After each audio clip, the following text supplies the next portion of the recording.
नमस्कार विद्यार्थी मित्रांनो, आज मी तुम्हाला बी.एडचा कॉन्टेम्पररी इंडियन एज्युकेशन हा पेपर इंट्रोड्यूस करून देत आहे. मी प्राध्यापक एम.आर. जोशी, M.A. मेडसेट, श्री शारदा भवन एज्युकेशन सोसायटीचे कॉलेज ऑफ एज्युकेशन नांदेड येथे सध्या असिस्टंट प्रोफेसर या पदावर कार्यरत आहे. चला तर पाहूया समकालीन भारत आणि शिक्षण कॉन्टेम्पररी इंडियन एज्युकेशन हा बी.एडचा विंटर 2023चा विद्यापीठाचा पेपर. सुरुवातीला पेपरवरील माहिती वाचा. This question paper contains 2 printed pages. Code या ठिकाणी दिलेला आहे PC15 2023. एक्झाम आपलं फॅकल्टीचं नाव आहे फॅकल्टी ऑफ इंटरडिसिप्लिनरी स्टडीज. एक्झामिनेशनचं नाव आहे B.Ed first year first semester examination.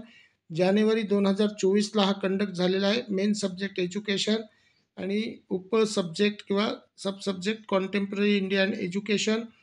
Paper जो आहे मंडे 8 जानेवारी 2024ला झाला होता. Time duration 10 AM to 1 PM. पुन्हा खाली दिलेली माहिती वाचा. Time 3 hours. Maximum marks 75. Note B. First question number 1 is compulsory. Second from question numbers 2 to 4 solve any 2. Third from question numbers 5 to 7 solve any 2. प्रश्न क्रमांक 1 अनिवार्य आहे. पहिली सूचना.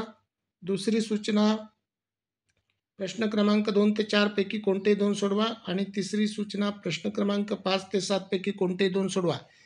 हा पहिला अनिवार्य आहे. असे एकूण तुम्हाला 5 प्रश्न सोडवायचे आहेत आणि हे 5 प्रश्न सोडवताना एक लक्षात घ्यायचं की पहिला प्रश्न हा कंपल्सरी आहे.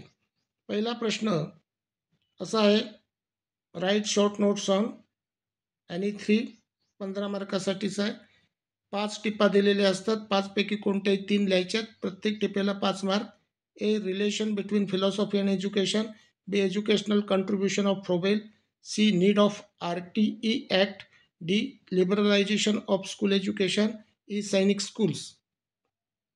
त्याच्यानंतर दुसऱ्या पेजवर आपण जाऊया. थोडक्यात टिपाल्या कोणत्याही 3. ए. तत्वज्ञान आणि शिक्षणातील संबंध. बी. फ्रोबेल यांचे शैक्षणिक योगदान. सी. शिक्षणाच्या हक्काच्या कायद्याची आवश्यकता. डी. शालेय शिक्षणाचे जागतिकीकरण. ई. सैनिकी शाळा. त्याच्यानंतर दुसरा प्रश्न निबंध वजा. Explain the impact of Macaulay minutes on secondary education in India. भारतातील माध्यमिक शिक्षणावरील मॅकॉले मिनिट्सचा काय परिणाम होतो ते सांगा. 15 मार्कासाठीचा क्वेश्चन आहे. तिसरा आहे, discuss education in Buddhist period with reference to objective, curriculum and teaching method. बौद्ध काळातील शिक्षणाची उद्दिष्टे, अभ्यासक्रम व अध्यापन पद्धती संदर्भात चर्चा करा. 15 मार्कासाठीचा क्वेश्चन आहे. आणि चौथा क्वेश्चन आहे, describe the contribution of Swami Ramanand Tirth in education. Swami Ramanand Tirth यांच्या शिक्षणामधील योगदानाचे वर्णन करा. 15 मार्कासाठीचा क्वेश्चन आहे. तर दुसरा, तिसरा, चौथा याच्यामधून कोणतेही 2 सोडवायचे. त्याच्यानंतर 5वा प्रश्न असा आहे, explain the meaning, scope and nature of educational sociology. 15 मार्कासाठीचा क्वेश्चन आहे. शैक्षणिक समाजशास्त्राचा अर्थ, व्याप्ती आणि स्वरूप स्पष्ट करा. त्याच्यानंतर 6वा आणि 7वा बघा. 6वा प्रश्न आहे, discuss various agencies of education and their role with examples. 15 मार्कासाठीचा क्वेश्चन आहे. शिक्षणाच्या विविध वाहिन्या व त्यांची भूमिका यांची उदाहरणासह चर्चा करा. 7वा क्वेश्चन आहे, explain the university commission 1948 in detail. विद्यापीठ आयोग 1948 सविस्तरपणे स्पष्ट करा. 15 मार्कासाठीचा क्वेश्चन आहे.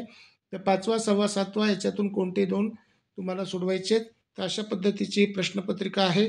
ॲज अ गेस्ट म्हणून ह्या ठिकाणी दिलेलं आहे, तर एक मार्गदर्शन म्हणून या ठिकाणी अपलोड केलेली आहे.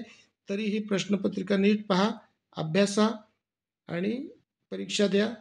परीक्षेसाठी शुभेच्छा. Best of luck. Thank you. Subscribe करा, शेअर करा.